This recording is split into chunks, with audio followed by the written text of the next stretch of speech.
పాత మిత్రురాలు ఉమ్, మేమంతా కలిసి పనిచేసినాం. ఆమెను సస్పెండ్ చేయడం వ్యక్తిగతంగా కొంచెం బాధాకరమైన విషయమే. ఉమ్, కానీ అసలు బయటకి ఇప్పుడు కనబడుతుంది కానీ ఈ బీటలు ఎప్పటి నుంచి వారినాయి అంటే ఉమ్, కవిత గారు తెలంగాణ జాగృతి పెట్టిన సమయంలోనే ఒక పేపరు ఒక టీవీ ఛానల్ పెట్టాలని చెప్పి మా దగ్గరకు వచ్చి ఉమ్, ఒక ప్రాజెక్ట్ చేసినప్పుడు దానికి సీఈఓగా నేనే ఉండే.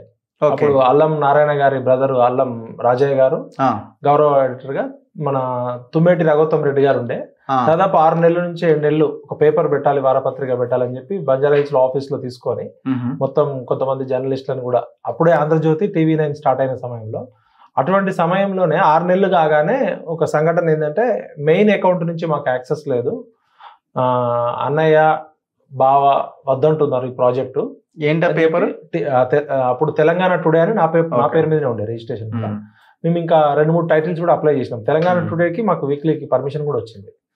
టీవీ ఛానల్ కూడా అనుకున్నాము. ఫండ్స్ మొబిలైజేషన్ వాళ్ళు ఉన్నారు, నేనేమో ఎడిటోరియల్ జర్నలిస్టులు ఆ పనుల్లో ఉండే.